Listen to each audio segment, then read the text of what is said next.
Jadi untuk yang perempuan berat badannya kurang dari 60 kilo bebas, boleh milih Solaray atau Dr. Best. Kalau misalnya kalian mau dosis santai, Solaray. Kalau mau dosis agak digaskan, Dr. Best. Untuk yang laki-laki juga begitu. Idealnya tuh 400 sampai 500 mg. Kalau kalian mau yang santai, pilih Dr. Best karena 400. Kalau yang mau agak maksimal, pakainya sih yang maksimum strength ini 500 mg. Untuk lansia, hipertensi, diabetes, pakainya yang magnesium glycinate. Sekarang kita bahas zinc ya. Zinc itu juga banyak macamnya ya teman-teman. Ada zinc picolinat aja. Zinc yang untuk meningkatkan imunitas itu pakainya zinc picolinat. Untuk meningkatkan imunitas, untuk meningkatkan level zinc pakainya yang picolinat. Untuk teman-teman yang menjaga imunitas, kalian boleh pakai zinc picolinat sendiri di etalase Domiclinic ada tuh, cuman sendirian itu lebih murah. Tapi kalau misalnya kalian ada rezeki mau lebih lengkap lagi, bisa pakai zinc selenium copper. Ini zincnya zinc picolinat tapi ada tambahan selenium sama copper. Selenium merupakan mineral yang dapat membantu produksi glutathione. Copper merupakan mineral yang dapat membantu produksi dari kolagen.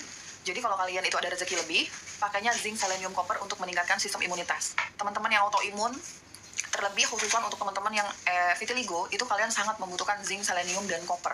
Teman-teman yang hipertiroid, hipotiroid, pakainya zinc, selenium, copper. Untuk teman-teman yang lagi gangguan pencernaan, pakainya bukan zinc, selenium, copper, tapi pakainya zinc, carnosine. Untuk teman-teman yang alami gangguan pencernaan, pakainya zinc carnosine, bukan zinc selenium copper. Beda ya, zinc carnosine ini memang didesain untuk masalah pencernaan. Konsumsinya sebelum makan 1 hari 2 kali. Untuk GERD bisa pakai zinc carnosine. Gastritis, GERD, radang usus pakai zinc carnosine itu bisa. Pokoknya masalah pencernaan. Untuk teman-teman yang sistem imunitas, pakainya zinc selenium 1 kapsul saja sesudah makan buka puasa, itu boleh kakak ya.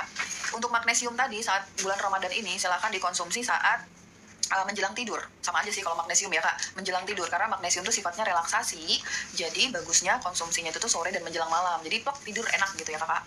Nah untuk zinc, untuk teman-teman yang alergi, aku lagi nggak pegang suplemennya, zinc quercetin. Untuk teman-teman yang alergi, entah itu gatal-gatal di kulit, entah itu eksim, dermatitis, punten panu, kemudian tuh teman-teman yang vitiligo yang lagi struggling juga sama yang gatal, teman-teman yang asma teman-teman yang asma, kemudian teman-teman yang TBC paru, teman-teman yang bronkitis, alergi, apapun itu alerginya, pakainya zinc quercetin. Pakainya zinc quercetin vitamin C 1 hari 3 kali 1 sesudah makan. Jadi untuk zinc itu juga beda-beda ya teman-teman. Warnanya putih hitam merah. Di samping Solaray itu kayaknya.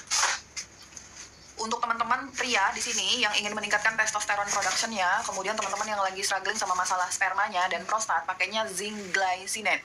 Untuk teman-teman pakainya zinc glycinate. Jadi zinc pun juga ada beda-beda ya teman-teman karakteristiknya, jadi disesuaikan dengan kondisi kalian, oke. Kakak Medi, gula puasa 150, triglycerida 150, FX itu apa? Maci. Ini teman-teman ya, untuk yang zinc yang gatal-gatal aku sebutkan tadi, asma, TBC paru, pakainya zinc quercetin vitamin C. Tapi dia ada mengandung vitamin C. Kalau misalnya vitamin C ini kalian ada perut perih, gastritis, jangan dulu konsumsi vitamin C, takutnya buat perutnya perih. Tapi kalau nggak ada masalah gastritis, kalian yang punya gatal-gatal, apapun itu diagnosis gatal-gatal, yang penting gatal aja ya, sama alergi aja ya, rinitis, sinusitis, kemudian konjungtivitis alergi, pakainya zinc quercetin. 1 hari 3 kali 1 sesudah makan. Untuk usia 10 sampai 12 tahun pakai 1 kapsul, untuk 12 tahun sampai 18 tahun pakainya 2 kapsul, untuk di atas 18 tahun pakainya 3 kapsul. Teman-teman, aku kalau ngomong tuh cepet ya, jadi fokus ya teman-teman ya. Gula puasa 150 sudah di 3K2, magnesium, glycerin, probiotik 3 bulan, masih konsumsi obat diet, saran dong. Gula puasa 150, Masya Allah. Kakak-kakak yang punya gula darah di sini, kakak-kakak yang punya triglycerida di sini, bulan puasa merupakan saat yang tepat kalian untuk melakukan revisi besar-besaran terhadap gula darah kalian, terhadap triglycerida kalian. Apalagi yang fatty liver tuh, malate sama glycinate, aturan minumnya gimana? Malate itu 3 kapsul per hari kakak. Kalau kakak mau mengkombinasikan, kakak pakai glycinate yang ini 1 kapsul, magnesium malatenya 3 kapsul. Bisa kakak dosisnya dikonsumsi barengan sesudah buka puasa sama sebelum tidur. Untuk teman-teman, halo yang diabetes di sini ya, fatty liver, diabetes, overweight, obesitas, jantung, gagal ginjal, berpuasalah. Puasa ini merupakan momentum yang tepat kalian untuk melakukan revisi besar-besaran terhadap tubuh kalian, termasuk autoimun dan kanker. Dom, saya autoimun dom, saya kanker. Tapi saya nggak sanggup loh dom puasa keliangan. Aku akui puasa itu memang menimbulkan keliangan pada beberapa orang-orang, tapi bukan karena puasanya kakak yang buat kakak keliangan, tapi karena kakak kekurangan nutrisi. Jadi bukan karena puasa yang buat kakak keliangan, tapi karena kakak kekurangan nutrisi. Sehingga pastikan kakak nom-nom ada lumpur empedu, batu ginjal, gastris pakai apa. Nanti aku bahas setelah ini kakak ya, aku udah baca pertanyaan kakak ya. Nanti aku bahas kakak ya. Jadi tuh untuk teman-teman yang aku sebutkan tadi ya, autoimun, kanker, GERD, diabetes, berpuasalah teman-teman. Walaupun harus bertahap, entah itu puasa beduk, nanti lagi puasa asar, nanti naik lagi puasa maghrib, nggak apa-apa, nggak ada masalah. Karena yang suka disalahpahami adalah puasa itu buat saya kelayangan dong, bukan karena puasa yang buat kakak kelayangan kak, tapi karena kakak kekurangan nutrisi. Contoh ya kak, ini kesalahan yang simpel tapi sering dilakukan adalah kakak buka puasa, kakak sakit nih, kakak misalnya contoh kakak autoimun, apa mau ditunjuk apa nih autoimunnya? Hipotiroid lah ya. Kemudian kakak diabetes tuh. Kakak buka puasa karena kakak ngerasa seharian ini kakak nggak makan. Kakak buka puasanya dominan lupus, oke. Kakak dominan untuk makan karbonya banyak banget. Misalnya kakak buka puasa udah pakai nasi, tambah lagi gorengan yang basisnya itu karbohidrat asin ya kakak ya. Tambah lagi. Kemudian kakak tambah lagi minuman sirup, tambah lagi kolak, cendol. Itu memang makanan, tapi secara nutrisi itu tidak bernutrisi. Itu memang makanan kak, tapi secara nutrisi itu nggak padat nutrisinya. Makanan yang padat nutrisi itu yang berasal dari protein dan lemak. Apalagi kakak yang pengen lebih puasanya bisa lebih kuat, kakak banyakin konsumsi lemak karena yang menghambat proses lapar adalah lemak. Semakin kakak konsumsi banyak karbohidrat, semakin lapar kakak. Yakinlah, percayalah sama aku kak. Kakak misalnya coba aja ya, aku punya temen dulu ya, sama-sama ngekos, tapi aku nggak tahu ini jawabannya tuh karena ini. Jadi itu karena aku waktu itu lagi di IGD, waktu aku lagi koas, aku jaga UGD waktu bulan puasa, nggak sempet makan. Yang aku makan tuh cuma roti, 1 bungkus roti. Itu jam 12 siang aku udah kelayangan kakak, karena itu adalah karbohidrat. Semakin sahur kakak tinggi karbohidrat, semakin gampang lapar kakak, semakin gampang kelayangan kakak. Tapi kalau kakak ganti, lemaknya lebih banyak, proteinnya lebih banyak, lebih mudah bertahan. Jadi teman-teman, bedakan mana makanan yang padat nutrisi, mana makanan yang banyak tapi nggak ada nutrisi gitu. Misalnya saya makannya udah banyak loh dong, tapi saya tetap kelayangan puasa. Mungkin karena kakak kebanyakan karbohidratnya, bukan protein dan lemaknya gitu. MCT oil boleh barengan D3, boleh kakak. Nah, untuk MCT oil itu adalah sumber lemak baik. Saat ini, kakak-kakak yang nggak ada masalah gastritis, tapi kakak sering mudah merasa lapar, kakak bisa banget cobain MCT oil. MCT oil ini merupakan sumber lemak yang kalau kakak konsumsi dapat menekan rasa lapar kakak. Kan sumber lemak tuh misalnya tuh kayak telur, kemudian tuh kayak semua protein hewani ya kakak, daging itu sumber lemak, kemudian tuh alpukat, badan saya lemak semua dong, beda. Kakak itu beda cerita ya kakak, bukan lemak yang kayak gitu. Jadi itu tuh untuk kakak-kakak yang membutuhkan lemak, misalnya tuh omega 3 fish oil, COD liver oil, MCT oil, vitamin D3, coba deh kakak minum vitamin D3, itu tuh buat kakak kenyang, karena tuh bagaimanapun itu tuh lemak gitu kakak ya. Lemak baik ya gengs, bukan lemak jahat gorengan ya, ini beda cerita nih, apalagi lemak tubuh itu beda cerita ya. Untuk sumber lemak baik itu tuh buat kakak itu tuh lebih kenyangnya tuh lebih lama. Tapi kalau kakak kebanyakan makan karbo, nggak kenyang-kenyang, walaupun kakak udah abis buka puasa langsung dihajar tuh sama buah, sama lagi sop buah, sama lagi nasi, kakak kenyang tapi tidak padat nutrisi. Itu yang dipertimbangkan. Kemudian tuh aku tuh sebenarnya mau bahas teori ya, tapi kakak pertanyaannya banyak ya, jadi aku nggak bisa bahas teori. Lemak, hindari karbohidrat. Sayuran gimana dong? Boleh. Untuk teman-teman yang punya autoimun tapi nggak ada masalah pencernaan, boleh konsumsi mayur selama buka puasa.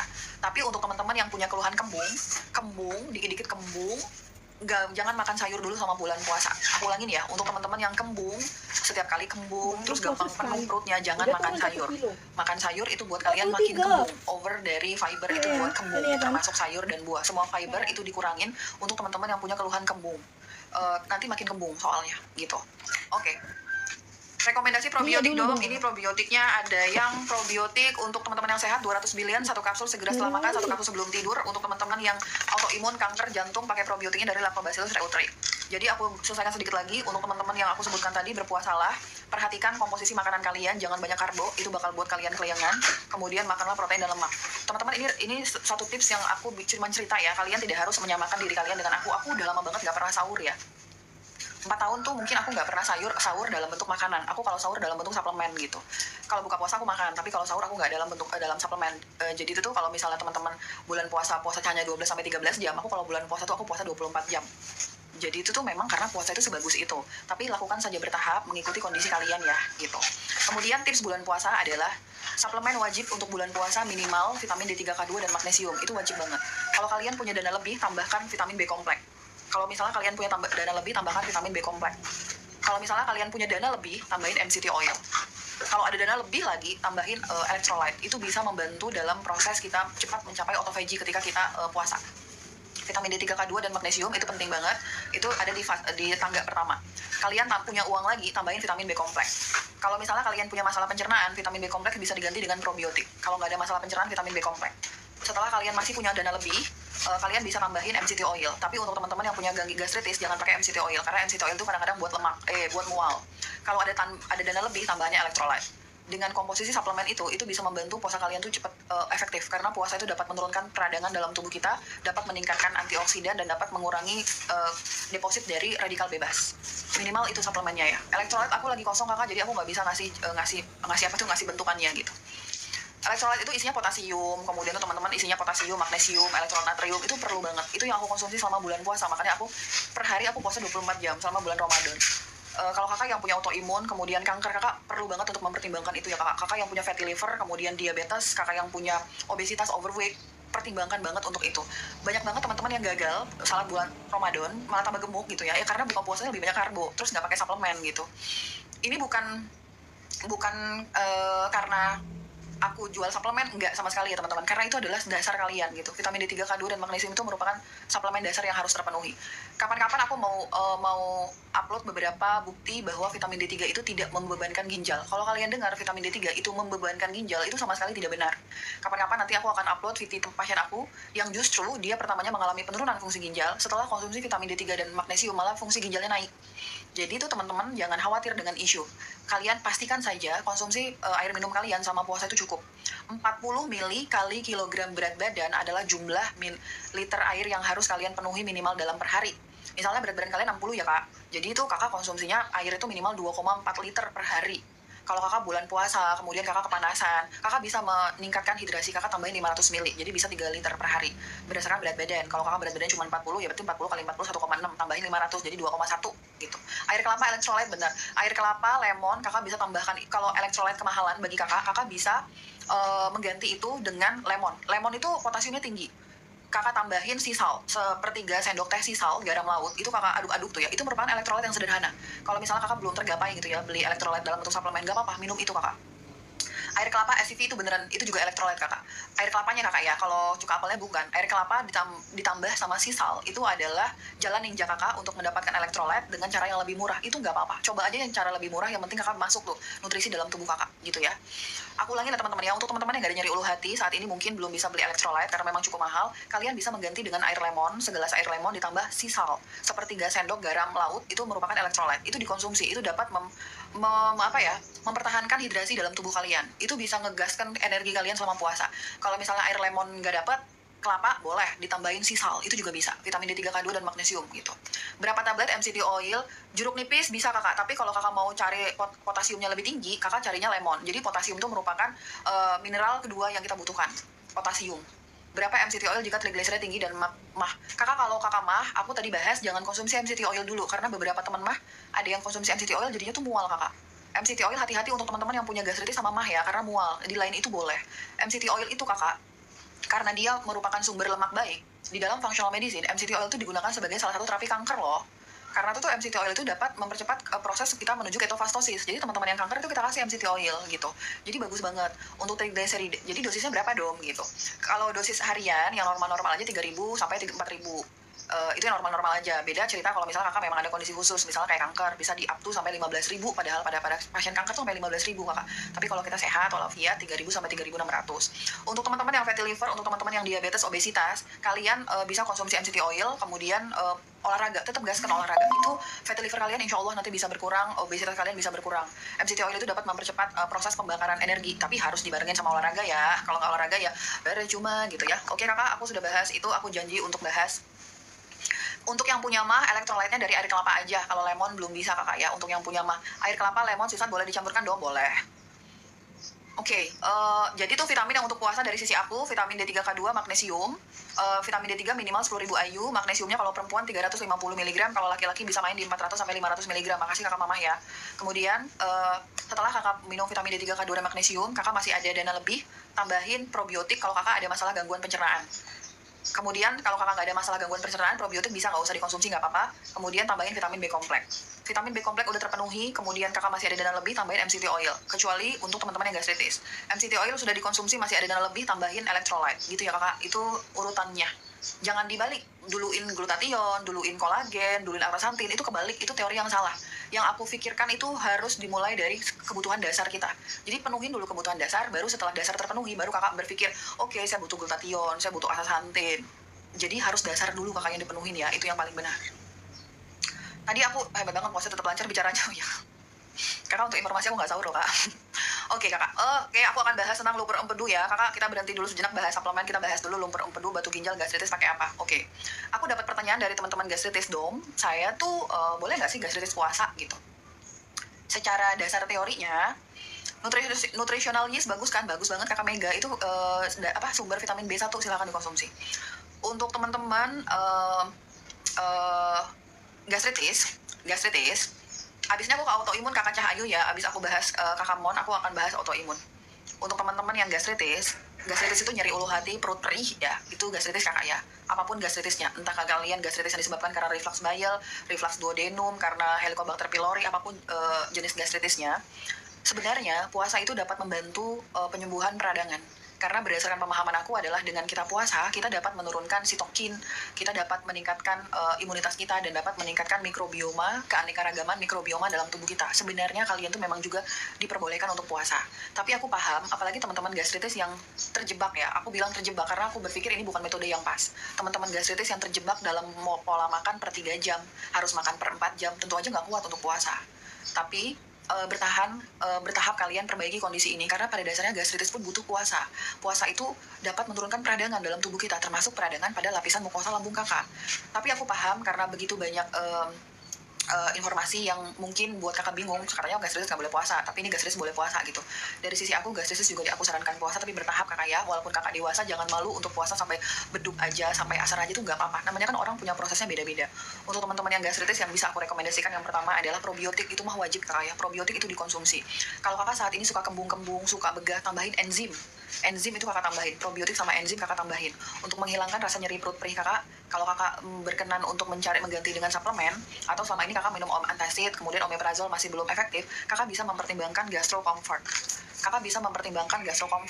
Gastro Comfort ini terdiri dari zinc carnosine, kemudian tuh mastigam, terdiri dari citrulline dan aloe vera.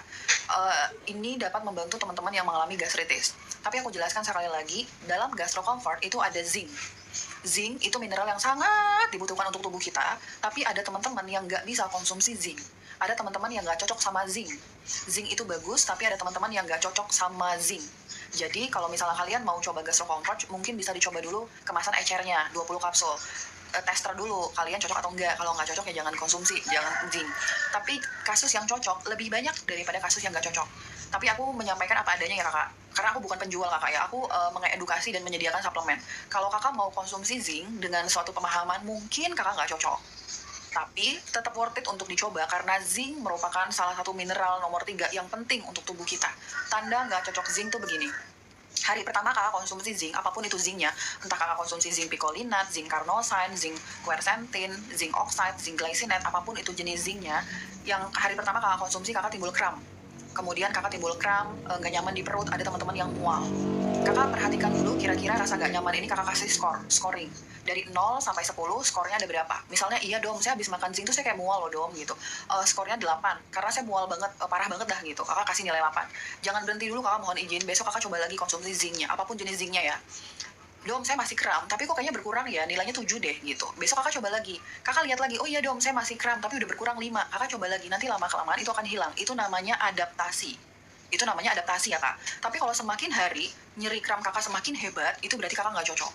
Kalau adaptasi nanti akan hilang sendiri. Sama seperti vitamin D3 ya teman-teman. Vitamin D3 itu merupakan vitamin yang penting banget tubuh kita. Semua sel dalam tubuh kita itu membutuhkan vitamin D3.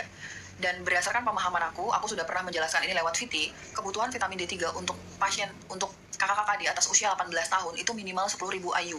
Tapi ada teman-teman yang berusaha konsumsi vitamin D3 10.000, itu timbul efek samping. Jadi lemes, jadi kelayangan, jadi kram, jadi mual gitu. Tapi ingat, itu bukan karena vitamin D3-nya kakak yang buat kakak seperti itu. Tapi karena modalitas kakak itu udah nggak oke.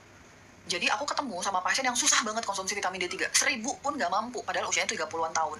1.000 aja nggak mampu kakak, mual, kelayangan gitu. Aku sering banget ketemu sama pasien yang mengalami itu, tapi bukan karena vitamin D3-nya. Yang penting kakak pastikan kalau produknya asli ya. Memang tubuh kita, semakin nggak bagus tubuh kita, maka kemampuan kita untuk melakukan penyerapan sama suplemen itu semakin nggak bagus kakak. teman-teman yang anxiety itu sering banget tuh konsumsi suplemen vitamin D3 tiba-tiba timbul berdebar-debar, tiba-tiba timbul kelayangan gitu. Karena memang anxiety itu terkorelasi sama kondisi mikrobioma dalam usus kita. Tapi bukan berarti ketika kakak timbul keluhan, kakak langsung berhenti, kakak berusaha lah. Nanti tubuh kakak bisa adaptasi. Aku punya pasien mantan pengguna obat-obatan terlarang, itu konsumsi vitamin D3 banyak banget keluhannya, jadi kelayangan lah, jadi badannya gemetar lah gitu, karena modalitasnya itu memang udah nggak oke gitu kan obat terlarang itu kan buat mikrobioma usus kita nggak bagus, buat imunitas kita rendah gitu. Jadi waktu konsumsi vitamin D3 tubuhnya perlu adaptasi. Jadi kalau misalnya kalian konsumsi suplemen, yang pertama pastikan kalau memang itu asli, yang kedua dosisnya tepat. Ketika timbul efek samping, ini jangan langsung berhenti kakak, berusaha untuk adaptasi. Misalnya ini heboh banget nih dok efek sampingnya, oke berhenti dulu sebentar, 2-3 hari lagi coba lagi. Selama kakak mencoba, perbaiki pola makan kakak. Ingat kakak ya, ada anti nutrisi, ada nutrisi. Anti nutrisi itu sesuatu hal yang dapat ngeblok kemampuan kakak untuk menyerap suplemen. Merokok, kurang tidur, stres, obesitas, diabetes, segala penyakit.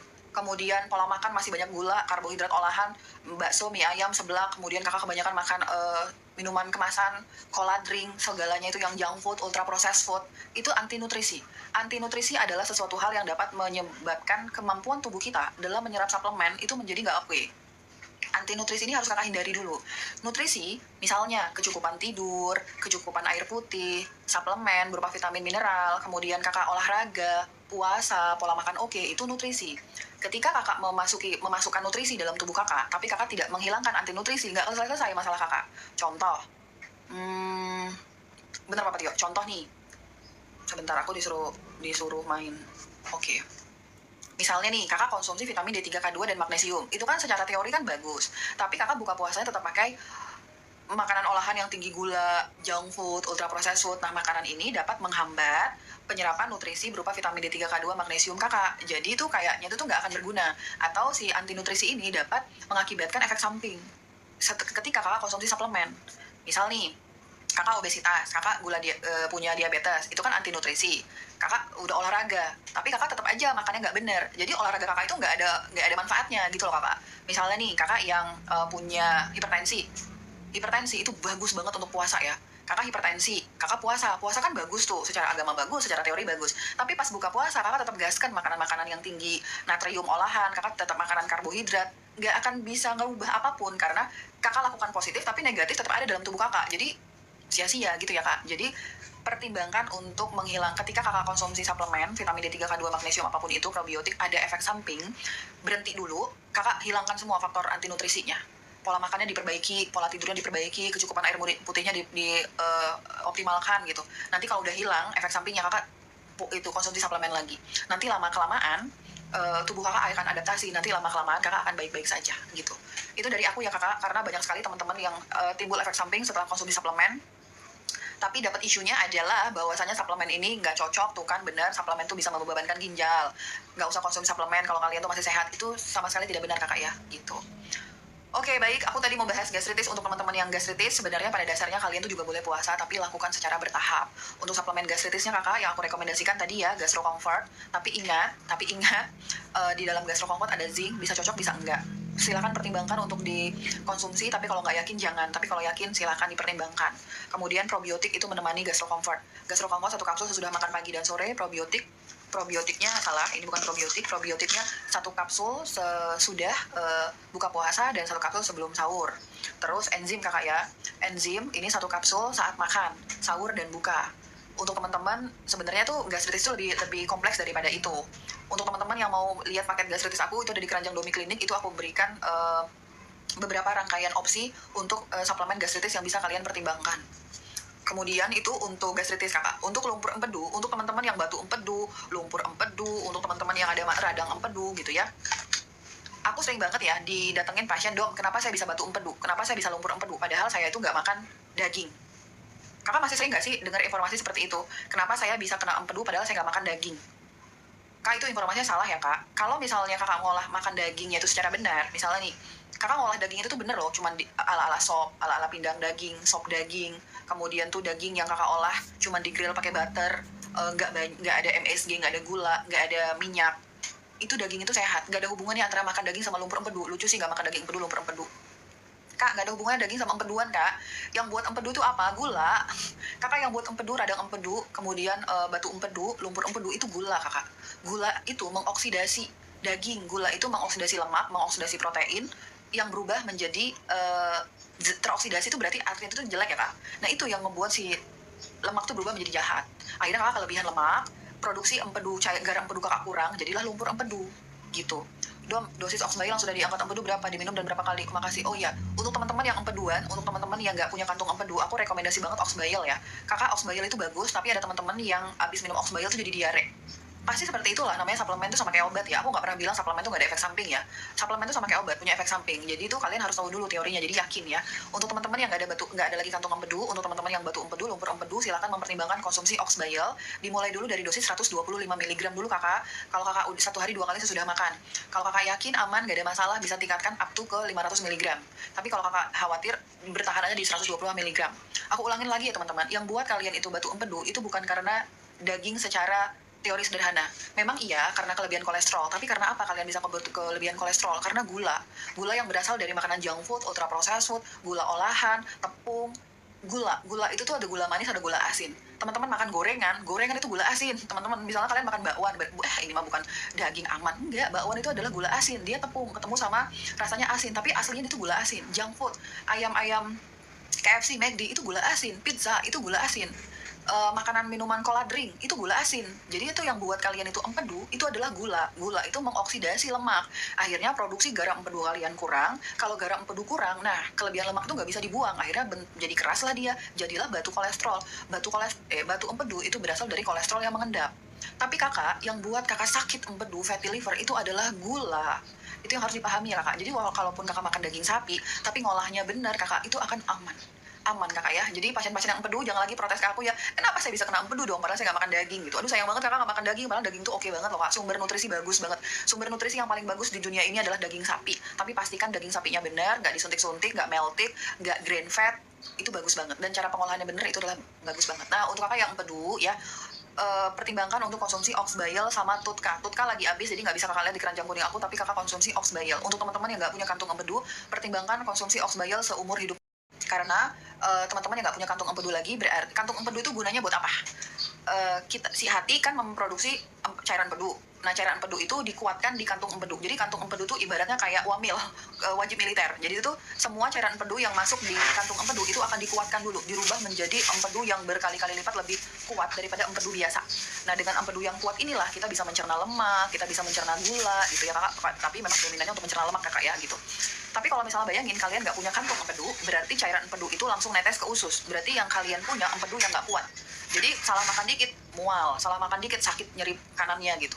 Silahkan, aku nggak punya, dengan izin Allah aku nggak ada batu empedu, tapi kadang-kadang nggak daily rutin ya, aku konsumsi oxbaya karena aku ingin punya kantong empedu aku tuh lebih kuat daripada yang biasa. Jadi aku nggak ada masalah untuk mencerna lemak gitu. Jadi kakak silakan untuk mempertimbangkan si garam empedu. Empedu itu sifatnya basah, garam empedu itu sifatnya basah. Kalau kakak konsumsi sesuatu yang basah, itu bisa beresiko terhadap GERD. Jadi kalau kakak konsumsi empedu, garam empedu, kakak harus konsumsi cuka apel atau betain HCl. Obat mah juga bisa bikin batu empedu. Exactly kakak, itu udah pernah aku jawab di video aku ya. Konsumsi obat mah yang kelamaan, itu bisa mengakibatkan batu empedu. Konsumsi obat mah yang kelamaan, misalnya antacid, ranitidin, itu bisa mengakibatkan GERD.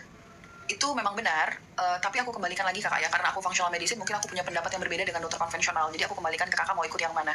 Tapi konsumsi obat ranitidin, antacid, obat-obatan PPI dalam waktu yang lama itu dapat beresiko meningkatkan batu empedu. Silahkan dicari jurnalnya, udah banyak negara yang melakukannya. Aku nggak tahu di Indonesia udah ada apa belum ya, mungkin aku nggak update, tapi aku belum ketemu penelitian di Indonesia yang meneliti antara konsumsi obat-obatan PPI dalam jangka waktu lama, omeprazol, lansoprazol, dapat meningkatkan batu empedu. Aku belum pernah ketemu, mungkin aku yang nggak update, mohon koreksi kalau aku salah. Tapi negara-negara di Amerika itu pernah melakukan penelitian pada tahun 2016. Jadinya itu tuh gini ya kak, si negara Amerika itu tuh ngerasa gini, kenapa ya warga negara saya kok kayaknya peningkatan kasus batu empedu kok meningkat tajam ya gitu. Dicari tahu. Ternyata ada korelasi dengan peningkatan kejadian batu empedu dengan makin tingginya juga resep omeprazol. Jadi di tahun 2016 aja aku baca penelitian ya kakak, negara Amerika itu sudah mengeluarkan 70 juta resep per tahun obat omeprazol, lansoprazol, 70 juta kali resep, itu yang tercatat. Belum yang beli underground yang nggak tercatat kakak, 70 juta resep untuk dokter ngasih obat omeprazol sama lansoprazol, akhirnya meningkatkan resiko batu empedu. Aku dalam kapasitas tidak berusaha untuk melarang kakak konsumsi omeprazol, tapi memang kalau bisa jangan. Kalaupun kakak membutuhkan ya silahkan, tapi kakak harus dengan pemahaman bahwa sudah banyak sekali penelitian yang menyebutkan konsumsi obat-obatan ini dalam jangka waktu panjang bisa mengakibatkan batu empedu dan membuat GERD kakak semakin parah gitu. Jadi silakan untuk dipertimbangkan teman-teman. Kalau bisa kalian ikhtiar dulu, perbaiki pola makannya, perbaiki tidurnya, perbaiki konsumsi air putihnya, manajemen stres, sambil memperbaiki vitamin dasar. Vitamin D3, K2, magnesium, probiotik, dan zinc carnosine itu aku rekomendasikan untuk teman-teman yang gastritis, untuk teman-teman yang batu empedu. Setelah kalian memiliki itu, boleh ditambahin sama yang lain. Misalnya, udah konsumsi itu dong, oke baik. Untuk yang batu empedu, tambahannya oxbayel sama cuka apel. Karena ada cuka apel, berarti kalau kakak ada batu empedu dan gastritis, kakak nggak boleh konsumsi keduanya. Jadi teman-teman yang gastritis nggak boleh konsumsi cuka apel ya. Teman-teman yang GERD, batu empedu, silahkan konsumsi cuka apel, itu baik. Gimana dong kalau saya punya keduanya? Saya punya batu empedu, saya punya GERD, tapi saya punya gastritis. Nah, nggak boleh. Diobatin dulu gastritisnya, dikelarin dulu gastritisnya, baru kakak boleh konsumsi cuka apel. Itu kakak ya konsepnya ya. Kalau kakak masih bingung, mungkin kakak boleh follow aku. Aku udah menjelaskan teori ini beberapa kali di VT aku ya kak. Bagaimana membedakan gastritis dan GERD gitu. Dom, zinc, selenium, MCT, probiotik, L-glutamin, kapsul, cara konsumsinya gimana? Kakak Dibas, kakak masih di sini nggak? Nanti aku kasih tahu kalau kakak masih di sini.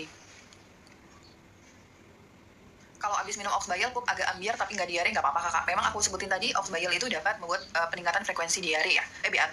Kalau endingnya diare stop dulu, tapi kalau cuma ambiar itu nggak masalah kakak. Memang begitu cara kerjanya. Ingat kakak Debbie, kalau kakak konsumsi oxbayel harus dengan cuka apel. Asam basanya harus diseimbangkan. Khawatirnya kalau kakak cuma konsumsi oxbayel tanpa cuka apel, nanti lama-lama kakak bisa GERD. Jadi konsumsilah cuka apel. Untuk teman-teman yang sering konsumsi kalsium, suplemen isinya kalsium, hati-hati, kalsium terlalu banyak itu dapat menimbulkan GERD. Jadi aku kadang-kadang bingung, ini pasien GERD kok dikasih kalsium ya gitu. Teman-teman aku kasih tau ya, untuk teman-teman yang lagi konsumsi kalsium, misalnya kalian kan kadang tuh ada teman-teman yang ngide gitu ya, ngide oke dom katanya kalsium pada tulang bagus, iya benar bagus kakak, tapi konsumsi kalsium berlebihan dan durasi panjang itu dapat mengakibatkan GERD. Jadi teman-teman GERD jauh-jauh dulu dari kalsium gengs gitu ya. Dok sedang minum propolis, gimana minumnya dengan vitamin D3, K2, magnesium? Dibedain dari D3 propolis larut dalam air. Ya oke, kakak Dibas masih di sini ya, oke. Papa Tio, iya lupa aku lupa. Grass fed kitnya terbuat dari ginjal sapi, jadi hati sapi juga bisa bagus, betul. Papa Tio, ini metode pengobatan yang memang berlaku di dalam kalangan functional medicine dan holistic dokter ya. Jadi kalau misalnya kalian ginjalnya kurang oke, bisa konsumsi suplemen yang tulisannya kidney. Kalau misalnya kalian organ hatinya lagi nggak oke, bisa konsumsi suplemen yang organ hati. Begitu juga tiroid. Makanya tuh untuk teman-teman yang hipotiroid, aku rekomendasi tiroid organ. Untuk teman-teman yang diabetes, yang nggak selesai-selesai diabetesnya, kalian juga bisa konsumsi pankreas organ. Karena kan pankreas itu kan yang memproduksi insulin. Itu memang bisa kita jadikan alternatif pengobatan. Dan ini sudah berlangsung lama ya di luar negeri itu udah berlangsung lama gitu Pak Tio. Karena tuh ada suatu dasar bahwa mitokondria kita hampir sama tuh. Jadi kita bisa mengadaptasi mitokondrianya sehingga juga bisa dapat perbaikan gitu. Oke, kakak Dibas tadi bertanya apa ya? Oh my god, aku lupita. Kakak Dibas tadi bertanya L-glutamin. Oke, kakak Dibas pada prinsipnya gini.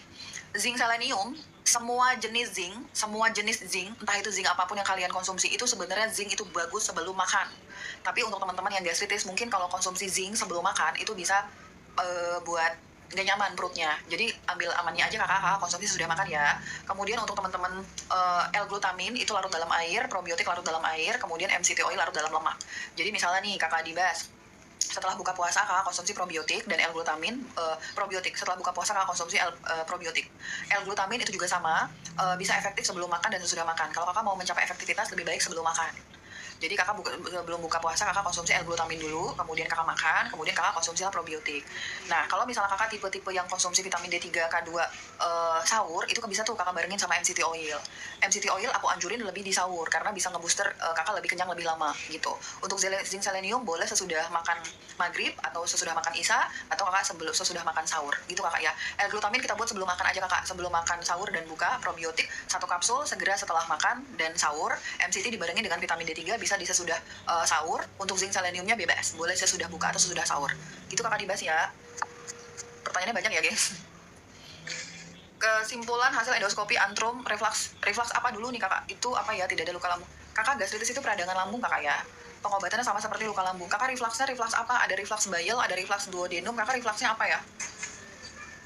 Kakak yang tremor, kemungkinan kakak kekurangan potasium. Kakak yang tremor konsumsi potasium ya. Dom, setelah konsul GERD-ku sudah aman alhamdulillah. Oke, alhamdulillah kakak. Tapi sinusku belum nih, masih kambuhan. Ada saran nggak kak? Di dalam functional medicine itu nggak ada pengobatan yang menjamin, nggak ada suplemen yang saklek untuk sinus gitu. Gini ya kak, kan kalau misalnya kakak berobat ke dokter konven, oh untuk sinus oke, obatnya ini gitu ya. Kalau dalam functional tuh enggak.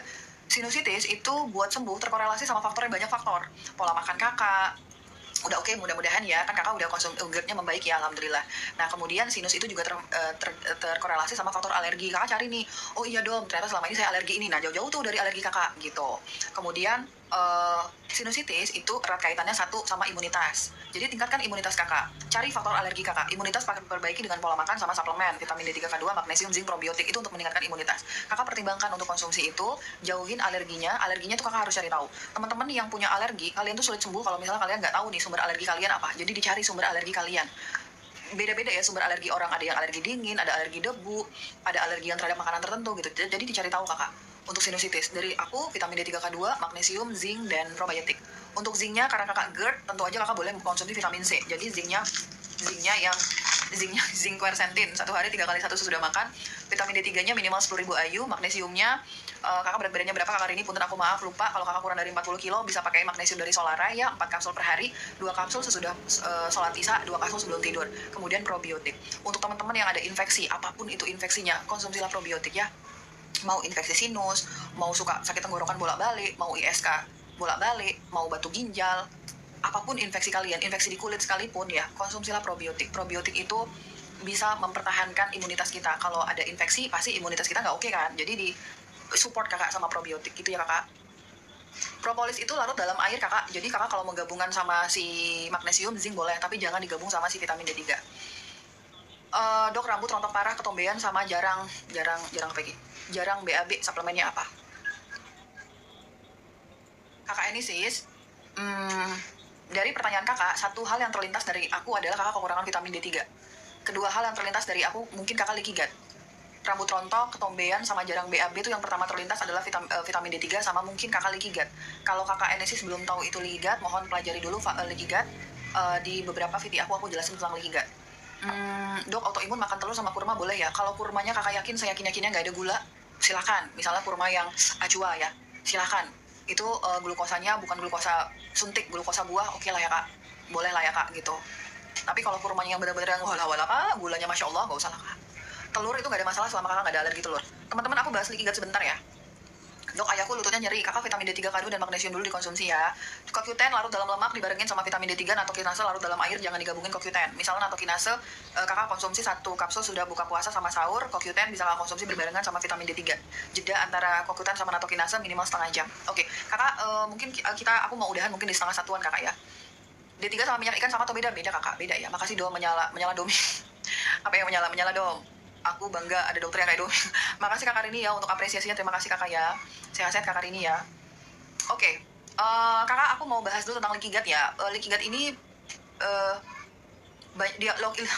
leaky gut ini yang baru mengakui adalah dokter fungsional. Dokter konvensional banyak yang belum mengakui leaky gut, sehingga untuk penegakan diagnosis leaky gut itu susah. Karena tuh kita nggak punya gitu. Negara paling dekat di Indonesia yang bisa bantu diagnosis leaky gut tuh ada di Singapura kakak. Untuk menegakkan leaky gut kita harus periksa namanya zonulin. Di Indonesia sejauh ini aku tahu belum ada pemeriksaan zonulin. Baru ada di Singapura, di Malaysia pun belum ada. Karena memang apa ya, yang mengakui leaky gut itu baru fungsional, kayak holistik, kemudian naturopati mungkin iya, tapi nggak sevokal fungsional dalam mengatasi leaky gut gitu ya kakak gitu. Artinya itu kita fight banget untuk leaky gut gitu, karena itu kita yakin kalau leaky gut itu merupakan salah satu tonggak terjadinya autoimun, itu adalah leaky gut gitu. Selamat siang Bapak Parulian. Jadi tanda-tanda leaky gut yang harus kalian pengetahui adalah begini. Aku bahas ini karena salam kenal dok, salam kenal. Kakak Slogen syndrome minumnya vitamin D3, K2, magnesium, kemudian zinc, selenium, copper, kemudian kakak konsumsi probiotik yang mana tadi kakak ya? Oh iya, kakak konsumsi probiotik ini, dan spesialis untuk Slogen syndrome kakak konsumsi sweet wormwood, tapi di atas aku lagi kosong. Sweet wormwood itu kakak konsumsi, aku suka banget suplemen sweet wormwood untuk teman-teman yang Slogen syndrome. Kakak silakan mempertimbangkan itu ya. Oke, untuk teman-teman, aku sering banget ketemu pasien itu yakin banget ada keluhan dalam tubuhnya. Dia lemes, rambut dia rontok, nggak nafsu makan, penurunan berat badan, ada yang penurunan berat badan, ada yang obesitas, tiba-tiba melonjak tinggi, ada yang berat badannya melonjak turun, nggak stabil lah berat badannya. Kalian susah tidur, nggak ngapa-ngapain, seharian cuma rebahan sama nonton drakor doang, tapi badan tuh kayak lemes terus. Kakak periksa ke banyak dokter, katanya tuh aman. Kemudian kakak periksa ke dokter penyakit dalam mungkin ya, terus kakak, oh mungkin kamu autoimun, diperiksa autoimun, ternyata autoimunnya tidak reaktif. hati-hati kalau kakak memiliki keluhan ini, tapi kakak sudah berobat ke banyak dokter, dokter jantung udah kakak datengin, dokter penyakit dalam kakak obati datengin, kemudian jawaban dari beliau adalah enggak kok kakak sehat kok, pemeriksaan EKG kakak normal, kemudian pemeriksaan lab kakak tuh normal gitu. Hati-hati bahwa kakak itu leaky gut. Jadi memang leaky gut itu belum diakui, jadi banyak sekali teman-teman yang yakin banget ngerasa keluhan, tapi secara laboratorium masih normal. Itu mengacu pada kondisi leaky gut. Hati-hati ya teman-teman, leaky gut itu terjadi karena anakku sangat mengagumi kamu dok. Makasih kakak ya atas apresiasinya. Jadi leaky gut itu terjadi karena apa? Kekurangan nutrisi. Leaky gut itu diawali dari kakak kekurangan nutrisi. Tadi ingat di awal aku sebutkan ada anti nutrisi, ada nutrisi. Anti nutrisi misalnya kakak ngerokok. Teman-teman yang ngerokok bertahun-tahun itu bisa endingnya jadi leaky gut. Teman-teman yang kurang tidur itu endingnya bisa jadi leaky gut. Teman-teman yang konsumsi makanan-makanan junk food, ultra processed food, itu endingnya bisa berakhir jadi leaky gut. Jadi teman-teman leaky gut itu bermula dari tindakan anti nutrisi yang terus-terusan masuk ke dalam tubuh kalian gitu. Nah, aku akan merangkum 4 gejala leaky gut yang harus kalian ketahui dan mungkin saja itu bisa ada dalam tubuh kalian, tapi kalian sudah banyak berobat, tapi hasil pemeriksaan itu normal semua gitu. Leaky gut itu nama bahasa Indonesia itu usus bocor kakak. Usus itu tempat kita menyerap nutrisi. Kakak makan daging, kakak makan sayuran, kakak makan ikan, itu kan tujuannya kan agar nutrisi, vitamin, mineral yang ada dalam daging, ada dalam sayuran, itu kakak serap. Nanti kakak dapatlah nutrisi itu untuk melakukan kegiatan sehari-hari, untuk makanan sel kakak, istilahnya gitu ya kakak. Nah, tapi pada leaky gut, kakak tidak bisa menyerap makanan itu, karena terlalu banyak racun dalam tubuh kakak. Leaky gut itu bermula dari GERD yang nggak selesai-selesai. Makanya teman-teman, kalau misalnya kalian punya tanda-tanda GERD, kemudian udah bertahun-tahun nggak selesai-selesai, dulu saya cuma GERD dom, tapi sekarang saya nambah ya dom, jadi saya rambutnya rontok, sekarang saya kulit saya ada eksimnya, saya nambah tuh dom, jadi saya nggak bisa tidur, itu leaky gut. Leaky gut itu berawal dari GERD yang nggak selesai-selesai. Tanda, aku bahas GERD dulu.